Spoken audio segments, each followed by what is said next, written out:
up? What's happening? What's going on? Everybody, welcome back to Mission Station, which is for anything and everything animation, including a sponge that lives in the pineapple under the sea, as well as TV and movies. I'm your host, Jackson Small. Welcome back to SpongeBob Month 7. Today we have two episodes that aren't bad, but this first one we have to start with, that is, not very good either. So, okay, let's just go through it step by step. First, we have Back to the Past. In this episode, SpongeBob comes across a time machine after they end up helping Mermaid Man and Barnacle Boy push the invisible boatmobile back to their lair.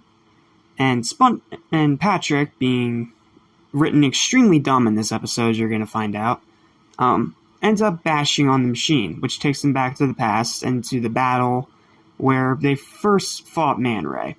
Like in really old-timey Bikini Bottom. And Patrick ends up eating the tartar sauce that the younger versions were going to use to defeat the evil Man Ray. So what happens is SpongeBob and Patrick end up running away like a bunch of cowards, and they leave the younger versions and the older versions of Mermaid Man and Barnacle Boy to fight against Man Ray. And then SpongeBob and Patrick end up in another timeline where Man Ray won and has taken over Bikini Bottom, and it turns everything into like a horror dystopia thing, with everyone now slaves to Man Ray's will, including the Krusty Krab being turned into, well, pretty much a slave headquarters of a way, where the younger versions are now the older versions, and the original older versions are buried in the kitchen. Okay, that's dark, and I kind of like it. But then SpongeBob and Patrick somehow managed to break off the collars of these other versions of Mermaid Man and Barnacle Boy. They go back again and try to stop Patrick from eating the tartar sauce, and that's when everything goes screwy, where the ending just has a million versions of Mermaid Man and Barnacle Boy, SpongeBob and Patrick appearing constantly out of nowhere. And that's how the episode ends. So, first of all, Patrick is extremely frustrating in this episode. From bashing on the time machine to eating the tartar sauce multiple times, and just acting so freaking stupid, nonchalant, and boneheaded. Like, this entire episode, I just wanted to deck him upside the head. And then the rest of it is fine. I'm not against them doing a time travel episode, but this one is just way too confusing. And that's the problem with anything having to do with time travel in media. You have to find a way to make it that it's actually cohesive and not just a giant convoluted mess. So, okay, what do I like about the episode? Well, I do like seeing these two different versions of Mermaid Man and Barnacle Boy together. That's really cool. Especially when the younger Mermaid Man is voiced by Adam West, which, I mean, as a huge 60s Batman fanatic, I will always appreciate seeing him in other media.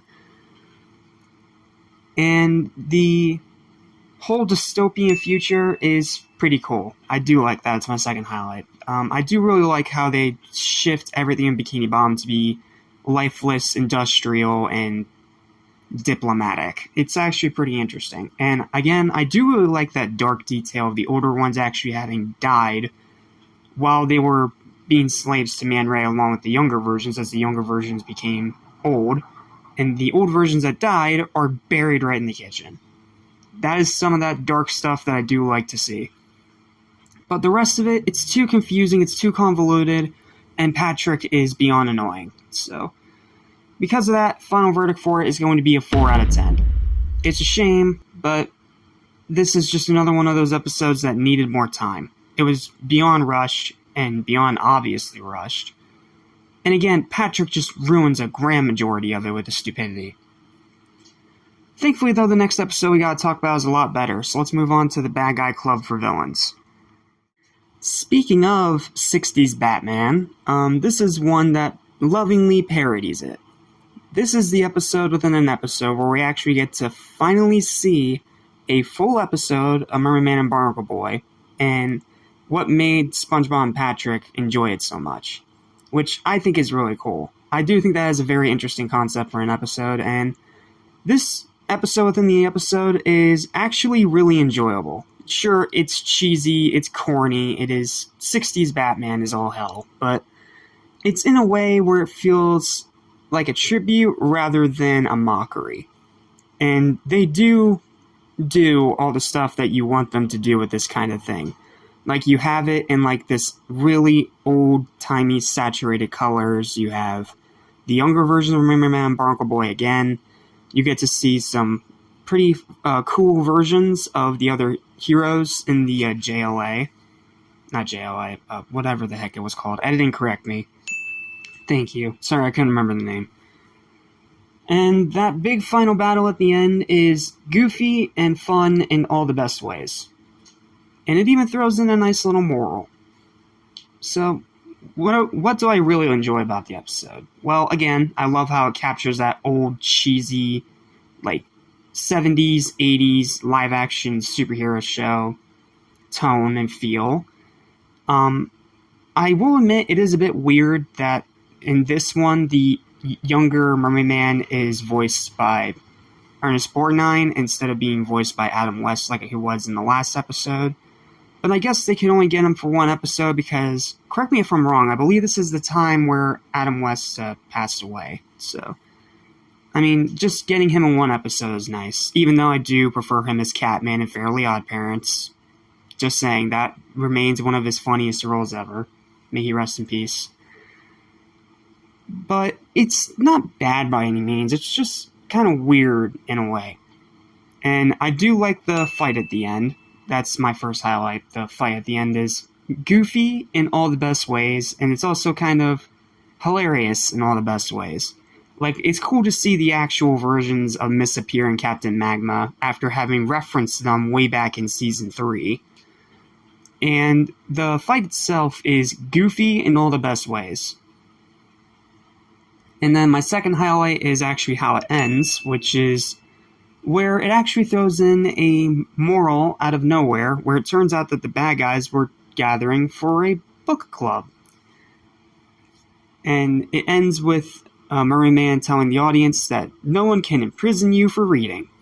Is it forced? Yes, but in a way, again, it's parodying and homaging all those cheesy 70s, 80s superhero shows from back in the day. So, and those shows did throw in goofy morals every now and then that had nothing to do with the episode. So, again, loving homage, loving parody, not a mockery.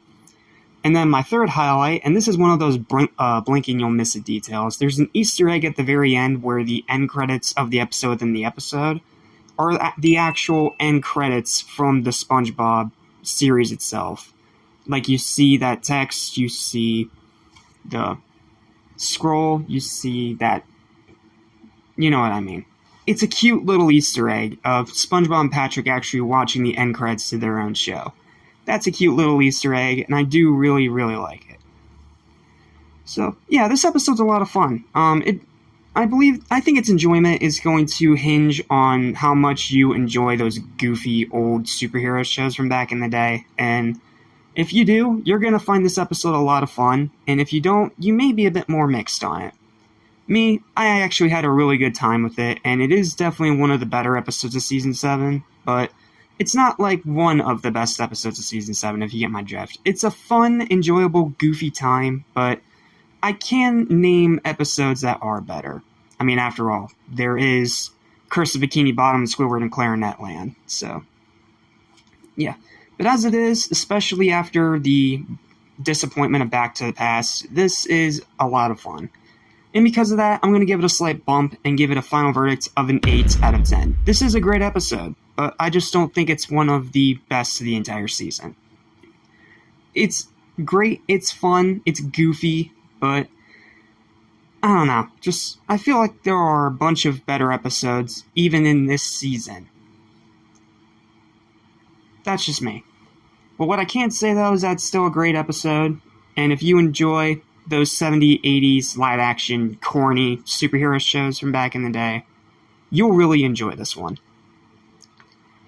Well, that's it. That's all I got. Thanks for watching, and join me next time when we have a not-so-fun time, because we gotta talk about A Day Without Tears and the god-awful Summer Job. See you for that review. Stay spongy.